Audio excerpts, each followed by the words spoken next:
महात्मा बुद्ध एक गांव से होकर गुजर रहे थे। उस गांव में एक तालाब था। महात्मा बुद्ध और उनके सभी शिष्य तालाब के पास आकर रुक गए। तभी वहां पर एक लड़का अपनी मां के साथ पानी भरने आया। उस लड़के की नजर महात्मा बुद्ध पर पड़ी। वो महात्मा बुद्ध को पहले से ही जानता था। वह जानता था कि महात्मा बुद्ध बहुत ज्ञानी है और वो सभी के प्रश्नों का उत्तर देते। वह तुरंत ही महात्मा बुद्ध के पास पहुंचा। उसने महात्मा बुद्ध को प्रणाम किया और कहा, हे बुद्ध, मैं अपने जीवन में कुछ बहुत बड़ा करना चाहता हूं, लेकिन जब भी मैं कुछ करना चाहता हूं तो वो मुझसे संपूर्ण तरह से नहीं हो पाता। मुझे तो कुछ समझ ही नहीं आता कि आखिर में क्या गलती कर रहा हूं। इसलिए मैं आज आपसे यही प्रश्न पूछने आया कि लक्ष्य को पाने के लिए ऐसी कौन सी कठिनाइयां हैं जो हमें पार करनी होगी। महात्मा बुद्ध उस लड़के को देखकर मुस्कुराने लगे और उस लड़के से कहते हैं, जब तक तुम अपने लक्ष्य की ओर कदम नहीं बढ़ाओगे तब तक सफलता से जुड़ा हुआ हर एक प्रश्न, हर एक उत्तर अधूरा है। महात्मा बुद्ध इतना कहकर अपने सभी शिष्यों के साथ वहां से आगे की ओर चल पड़े। वो लड़का भी अपनी मां के साथ वापस अपने घर लौट आया। अगले दिन जब वो लड़का अपनी मां के साथ वापस उस तालाब पर पानी भरने आया तो उसने देखा कि तालाब में जो कमल की केवल कलियां थी, आज वो पूरी तरह से खिल चुकी है और पूरे के पूरे तालाब में केवल कमल के फूल ही नजर आ रहे। उस लड़के की मां को अपनी आंखों पर यकीन नहीं हो रहा था। उस पर उसकी मां कहती है, बेमौसम इतने सारे फूल एक साथ खिलना, ऐसी घटना तो मैंने आज तक नहीं सुनी। ऐसा अवश्य ही महात्मा बुद्ध के यहां पर आने के कारण हुआ है, अर्थात ये उनका ही प्रभाव है। ये सुन वो लड़का सोच में पड़ गया। उसने तुरंत ही तालाब से एक कमल का फूल तोड़ा और मन ही मन ये सोचने लगा, यदि यह महात्मा बुद्ध के प्रभाव के कारण हुआ है तो मुझे अवश्य ही महात्मा बुद्ध से मिलना चाहिए। शायद हो सकता है कि वो मुझे कुछ प्रेरणा देना चाहते हैं। ऐसा सोचते सोचते उस लड़के ने यह भी मन बना लिया कि वह महात्मा बुद्ध से अवश्य मिलेगा। और साथ ही उसके मन में महात्मा बुद्ध की वो आवाज गूंज रही थी कि जब तक तुम लक्ष्य की ओर कदम ही नहीं बढ़ाओगे तब तक सफलता से जुड़ा हर प्रश्न, हर उत्तर अधूरा है। तभी उस लड़के ने वह कमल का फूल एक छोटे से मटके में रख लिया और उसने मन ही मन यह मन बना लिया कि वह महात्मा बुद्ध से मिलकर रहेगा और उसके मन में जो भी प्रश्न है वह उनसे उनके उत्तर जानकर रहेगा। उस लड़के ने तुरंत ही अपनी मां से कहा, मां, मैं महात्मा बुद्ध से मिलने जा रहा हूं। वो अब तक बहुत आगे नहीं निकले होंगे। यदि मैं जल्दी जल्दी चलूंगा तो एक दिन में उन तक पहुंच ही जाऊंगा और फिर 1-2 दिन में मिलकर मैं वापस घर लौट आऊंगा। उसकी मां ने उसे समझाने की कोशिश की, लेकिन वो लड़का नहीं माना। वो तुरंत सफर की ओर निकल पड़ा। वो मार्ग पर तेजी से आगे बढ़ रहा था। जल्दी जल्दी चलते हुए उसने बहुत कम समय में अपना गांव पार कर लिया, लेकिन अब इसी कारण वो थकने भी लगा था और उसकी रफ्तार भी धीमी पड़ रही थी। उस लड़के का जोश भी अब खत्म होता जा रहा था। धीरे धीरे चलते चलते वह जंगल के रास्ते आ पहुंचा और जंगल को देखकर उसके मन में एक डर उत्पन्न हुआ। उसने सोचा कि मैंने आज तक कभी जंगल पार नहीं किया है और इस जंगल में तो कई जंगली जानवर भी हैं। यदि मैं रास्ता भटक गया तो मैं महात्मा बुद्ध तक कभी नहीं पहुंच पाऊंगा, और यदि मैं किसी गलत रास्ते पर चला गया तो मुझे कम से कम 2 दिन और लगेंगे महात्मा बुद्ध तक पहुंचने के लिए, और यदि वो मुझसे बहुत आगे निकल गए तो मुझे बाकी रास्ते भी पता नहीं चल पाएंगे और फिर मैं उनसे कभी नहीं मिल पाऊंगा। वो लड़का इसी सोच विचार में पड़ा हुआ था। तभी उसने देखा कि उसी रास्ते से एक घुड़सवार आ रहा था। लड़के ने उस घुड़सवार से कहा, भाई, मुझे जंगल पार करवा दीजिए। मुझे महात्मा बुद्ध से मिलना है।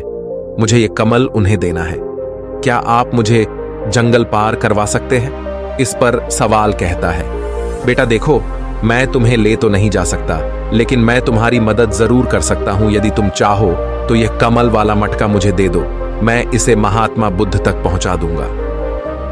उस घुड़सवार की यह बात सुनकर वो लड़का एक बार फिर से सोच विचार में पड़ गया और सोचने लगा, यदि मैं पैदल जाऊंगा तो मुझे बहुत समय लग जाएगा और पता नहीं मैं महात्मा बुद्ध तक पहुंच भी पाऊंगा या नहीं। अगर मैं ये कमल वाला मटका घुड़सवार को दे देता हूं तो ये घुड़सवार घोड़े से बहुत जल्दी महात्मा बुद्ध तक पहुंच जाएगा और उन्हें यह कमल जरूर दे देगा। इससे मेरा काम भी आसान हो जाएगा और मेरा काम बहुत जल्द पूरा भी हो जाएगा। काफी कुछ सोच विचार करने के बाद उसने तय किया कि वो ये कमल का फूल उस घुड़सवार को दे देगा ये सोचकर उस मटके को उस घुड़सवार को थमाने ही वाला था कि तभी उसे याद आया कि इस कमल के पीछे उसका क्या उद्देश्य है, वो किस मकसद से इस कमल को महात्मा बुद्ध के पास ले जा रहा है। तभी उस लड़के के मन में एक और विचार उत्पन्न हुआ, यदि मैं इस कमाल को लेकर महात्मा बुद्ध तक नहीं पहुंचा तो फिर मेरा जो प्रश्न है मैं उनके उत्तर कैसे जान पाऊंगा।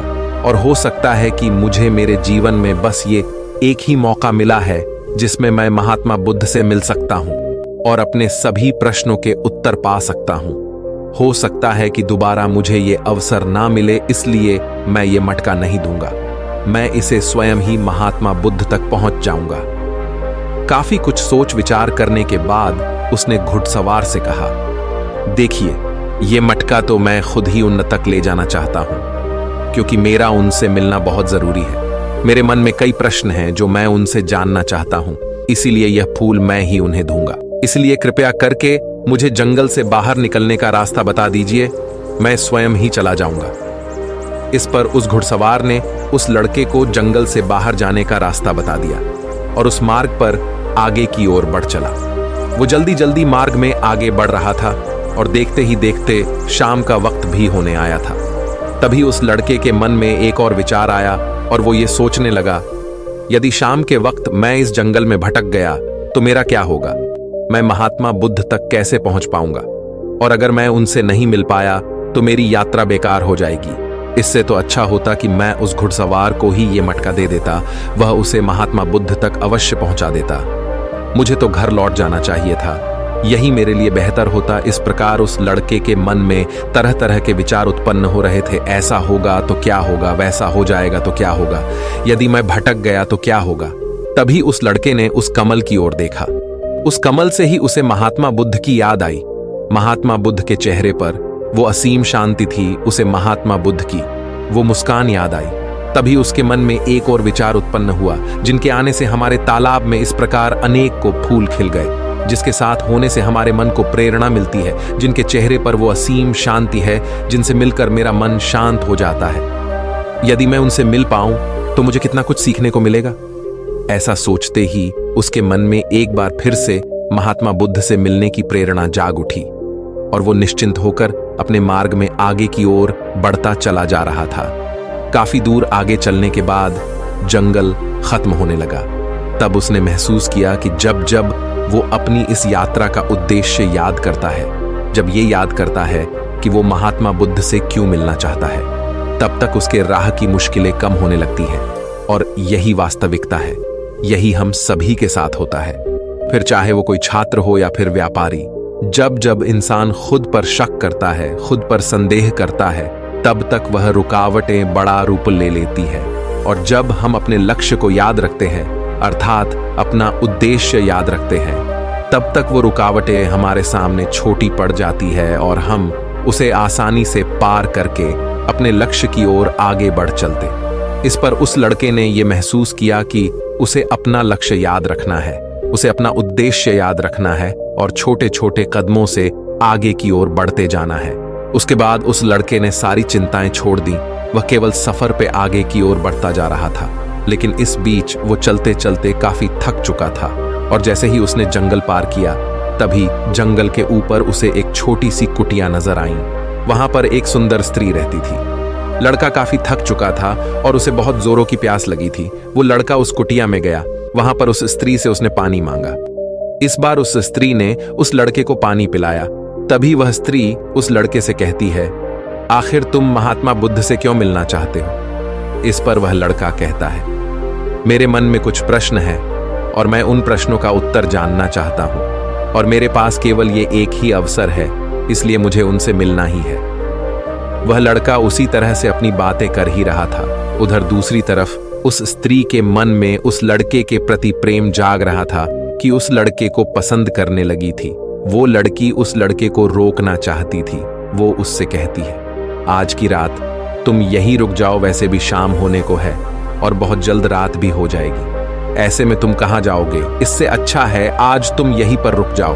आज हमारे बगल में ही शादी है, वहां पर नाच गाना होगा, खाना पीना होगा, बहुत मजा आएगा, इसीलिए आज रात तुम यहीं पर रुक जाओ। उस स्त्री के मुख से यह सुनकर वो लड़का यह समझ चुका था कि यह स्त्री मुझे पसंद करती है और वह बहुत सुंदर भी है। उसकी सुंदरता को निहारते हुए वो लड़का मन ही मन ये सोच रहा था कि यदि मैं इस तरह से दोस्ती कर लूं तो मेरा जीवन तो समझ जाएगा, मुझे जीवन का मजा आ जाएगा और वैसे भी आज रात तक तो मैं महात्मा बुद्ध से मिल भी नहीं पाऊंगा, तो क्यों ना मैं यहीं पर रुक जाऊं। तभी उस लड़के ने जवाब देते हुए कहा, मैं कुछ देर में सोच कर बताता हूं। लड़का इस विषय पर सोच ही रहा था कि तभी उसके मन में एक बार फिर से महात्मा बुद्ध की वो बात याद आ गई और उसे यह एहसास हुआ कि मैं इतनी दूर से यहां पर क्यों आया हूं। उसने मन ही मन खुद से प्रश्न किया, क्या मैं यहां पर इतनी दूर इस लड़की से मित्रता करने आया था? नहीं नहीं, ये मेरी मित्र नहीं बन सकती। क्या भरोसा आज को इसका मन मुझ पर आया है और कल को किसी और पर आ गया तो मैं क्या करूंगा? लड़के ने तुरंत ही उस कमल की ओर देखा, तभी उसे उसका उद्देश्य याद आ गया और उसने तुरंत ही यह निर्णय लिया कि वह आगे की ओर बढ़ेगा। उसने उस लड़की को साफ साफ मना कर दिया और अपने मार्ग की ओर आगे बढ़ चला। जब वो आगे की ओर जा रहा था तभी उसे अपने इस निर्णय पर अफसोस हो रहा था। उसे ऐसा लग रहा था यदि उसे महात्मा बुद्ध ना मिले तो उसके हाथ से ये स्त्री भी चली जाएगी। इस बात का उसे बहुत मलाल था, लेकिन वह धीरे धीरे मार्ग में आगे बढ़ता गया। कुछ दूर आगे जाने के बाद जब उसका मन शांत हुआ तब उसे इस बात का एहसास हुआ कि यदि वह उस स्त्री के पास रुक जाता तो वह अपने उद्देश्य में कभी सफल नहीं हो पाता और उसकी ये यात्रा बेकार हो जाती, उसकी इतनी मेहनत व्यर्थ हो जाती। और तब उसे एक और चीज का एहसास हुआ कि जो भी व्यक्ति या फिर वस्तु हमें अपने उद्देश्य से भटकाने का प्रयास करे, हमें उससे तुरंत ही दूर हो जाना चाहिए। हमें अपना उद्देश्य याद रखना चाहिए कि हमने ये सफर क्यों शुरू किया था और हम अपनी मंजिल पर क्यों पहुंचना चाहते हैं। वो लड़का ये सब सोच विचार कर आगे की ओर बढ़ता जा रहा था। रात्रि का वक्त होने वाला था और वो लड़का तेजी से अपने मार्ग में आगे की ओर बढ़ता जा रहा था। तभी उसे मार्ग में एक बुजुर्ग व्यक्ति मिले। उसने उस बुजुर्ग व्यक्ति से पूछा, बाबा, मैं महात्मा बुद्ध से मिलना चाहता हूं और पिछले गांव में मुझे किसी ने बताया कि वो इसी मार्ग से आगे की ओर बढ़े थे। क्या आप मुझे बता सकते हैं वो किस तरफ गए हैं? इस पर वो बुजुर्ग व्यक्ति उस लड़के से कहते हैं, बेटा, तुमसे कोई गलती हो गई है, तुम्हें कोई गलतफहमी हुई है। यहां से कोई भी आरशी मुनि नहीं गए हैं। हो सकता है कि रास्ते में कोई और मोड़ हो जिस पर तुम्हारा ध्यान ना गया हो, वो आरशी मुनि उसी रास्ते से गए होंगे। ये सुन वो लड़का घबरा गया। अभी कुछ ही घंटों पहले तो मैंने उस बस्ती को पार किया था। यदि मैं वापस गया तो मैं बहुत पीछे हो जाऊंगा और अब तो अंधेरा भी होने को है। मेरे पास ना तो कोई रहने का कोई साधन है और ना ही खाने पीने का। मेरी तो पूरी यात्रा बेकार हो गई। मुझे तो लग रहा था कि मैं महात्मा बुद्ध से अवश्य मिल लूंगा, लेकिन अब लगता है कि यह मुमकिन नहीं है। मैं उनसे नहीं मिल पाऊंगा। इस प्रकार के कई विचार और उस लड़के के मन में उमड़ने लगे। वो लड़का खुद पर संदेह करने लगा। जैसे ही उसके मन में इस प्रकार के विचार उत्पन्न हुए, मानो उसके पैरों में किसी ने बेड़ियां डाल दी हो। वह बार बार केवल एक ही बात सोच रहा था कि आखिर वो मुझे क्यों नहीं दिखाई दिया। मैं बार बार एक ही गलती क्यों करता हूं? मुझसे इतनी बड़ी गलती कैसे हो गई? ये सोचकर वो लड़का सर पकड़कर वहीं पर बैठ गया। कुछ देर तक तो उसे कुछ भी समझ नहीं आ रहा था। तभी उसे उसकी माँ की बात याद आई। उसकी माँ ने उस लड़के से कहा था, बेटा, हर गलती में सीख छुपी होती है जो हमारे जीवन को और भी बेहतर बनाती है। ये बात उसे याद आते ही उसका मन शांत होने लगा और देखते ही देखते उसका मन पूरी तरह से शांत हो चुका था। और वो लड़का बार बार अपने मन में अब एक ही बात दोहरा रहा था कि हर गलती में सीख छुपी हुई होती है और हमें वो और बेहतर बनाने आती है। उसने अपनी गलती को स्वीकार किया। वो कहने लगा, हाँ, मुझसे गलती हुई है। मैं जल्दीबाजी में बिना सोचे समझे बस मार्ग में आगे की ओर बढ़ता जा रहा था। जैसे जैसे लोगों ने कहा, मैं उसी तरह से आगे की ओर बढ़ता चला गया। उसके गलती स्वीकारते ही उसका मन पूरी तरह से शांत हो गया। उसकी निराशा अब आशा में बदल चुकी थी। वह एक पेड़ के नीचे बैठा हुआ था। तभी उसने देखा कि कुछ जानवर नदी से पानी पी रहे थे। ये सब देखकर उस लड़के को याद आया कि जब वह पहली बार महात्मा बुद्ध से मिला था तब पानी के पास ही मिला था और महात्मा बुद्ध के साथ उनके कई शिष्य भी हैं, तो उन्हें पानी की तो आवश्यकता जरूर पड़ेगी। इस बात पर उस लड़के को तुरंत ये समझ में आ गया कि महात्मा बुद्ध भी उसी रास्ते से भ्रमण कर रहे होंगे जिस रास्ते पर पानी होगा। तभी उसने सोच विचार कर यह तय किया कि वापस जाने से अच्छा है क्यों ना मैं नदी के किनारे किनारे आगे की ओर बढ़ता रहा। ऐसा सोचते ही उसने तुरंत ही रास्ता बदल दिया और अब वह नदी के रास्ते आगे बढ़ने लगा। जैसे जैसे वो आगे बढ़ता जा रहा था उसका मन और भी हल्का होता जा रहा था, उसका मन और भी शांत होता जा रहा था। तब उसने अनुभव किया कि जब मन बहुत शांत होता है तो हमारा मन बहुत हल्का हो जाता है और जल्दबाजी नहीं करता और ना ही किसी में या खुद में कोई कमी निकालता है। हमारी बुद्धि पहले से बेहतर काम करने लग जाती है। तब उस लड़के ने इस बात का भी अनुभव किया कि खुद से शिकायत करना एक बहुत बड़ी कमी है जो हमें दुख की ओर ले जाती है। चलते चलते लड़के के मन में विचार आया, यदि मैं अपने गांव में ही रुक जाता तो ये सारे अनुभव में कभी नहीं प्राप्त कर पाता। ऐसा सोचते सोचते वो मार्ग में आगे की ओर बढ़ रहा था। तभी उसे महात्मा बुद्ध के कुछ शिष्य नजर आए और उन्हें देखकर वो लड़का बहुत प्रसन्न हुआ। वो अपने मार्ग में और भी तेजी से आगे बढ़ने लगा और आखिरकार लगातार 2 दिनों का सफर तय करने के बाद वो महात्मा बुद्ध के पास पहुंच ही गया। वह तुरंत ही महात्मा बुद्ध के पास पहुंचा। उसने महात्मा बुद्ध को प्रणाम किया और उन्हें वो कमल का फूल भेंट कर दिया। इससे पहले वो लड़का कुछ कहता तभी महात्मा बुद्ध ने कहा, बहुत सुंदर, ये कमल पूरी तरह से खिल चुका है।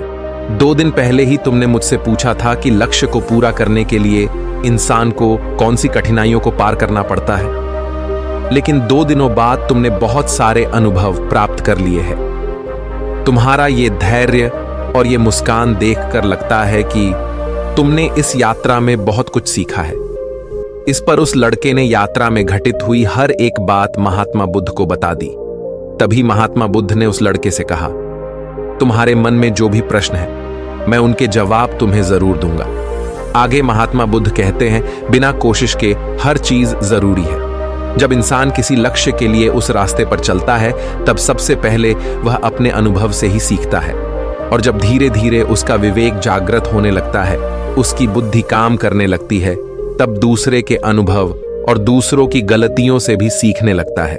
जीवन में यदि सफल होना है, किसी लक्ष्य को प्राप्त करना है, तो सफलता का रहस्य से सीखने से पहले हमें उस रास्ते पर चलना पड़ता है। महात्मा बुद्ध आगे कहते हैं, किसी भी लक्ष्य को प्राप्त करने के लिए उस रास्ते में हमें 3 दिक्कतें आती है और इनका निवारण करने के बाद ही हम अपने लक्ष्य तक पहुंच पाते हैं। और तुमने भी वो 3 बातें सीख ली। पहला, अपने उद्देश्य को पहचान और उसके प्रति समर्पण करो। जैसे कि तुम ये कमल का फूल मुंह तक पहुंचाना चाहते थे और तुम्हारा उद्देश्य भी यही था। तुमने ये जान लिया था कि ये फूल मुझ तक पहुंचाने के लिए तुम्हारा क्या उद्देश्य है, जिस कारण तुम्हारे मन के सारे संदेह खत्म हो गए। इसके बाद जब भी तुम फूल को देखते थे तो तुम्हें अपना उद्देश्य से याद आ जाता। आगे महात्मा बुद्ध ने कहा, तुमने स्वयं के अनुभव से ही यह जान लिया कि अपनी मंजिल तक किस प्रकार हमें पहुंचना है और सब कुछ तुम्हारे भीतर से ही प्रकट हो रहा है। वह लड़का महात्मा बुद्ध की सारी बातें ध्यानपूर्वक सुनता रहा। तभी आगे महात्मा बुद्ध कहते हैं, तुम्हारे मन में कई प्रकार के डर और संशय थे। पता नहीं तुम मुझ तक पहुंच पाओगे या नहीं, पता नहीं तुम जंगल पार कर पाओगे या नहीं, क्योंकि तुमने आज से पहले कभी जंगल पार नहीं किया था और रास्ते में तुम्हें तरह तरह की रुकावटें भी झेलनी पड़ी। और जब हमारे रास्ते में तरह तरह की रुकावटें उत्पन्न होती है तब हमारा मन बाधित होने लगता है, हमारा मन भटकने लगता है और हम अपने लक्ष्य से भटक जाते हैं। लेकिन जब हम अपना सारा ध्यान रुकावटों से हटाकर अपने उद्देश्य पर लगाते हैं तो सारी रुकावटें खुद ब खुद छोटी पड़ने लगती है और हम उन्हें आसानी से पार कर ले जाते हैं। शुरुआत में हर किसी की यही समस्या है कि वह यह नहीं जानता कि आखिर वो सफल क्यों होना चाहता है, क्यों वो कुछ करना चाहता है। इसी कारण उनके सामने परेशानियां भी बहुत ज्यादा होती हैं और वह उन परेशानियों के सामने घुटने टेक देते। दोस्तों, अगर यह वीडियो अच्छी लगी हो तो चैनल को लाइक और सब्सक्राइब करें।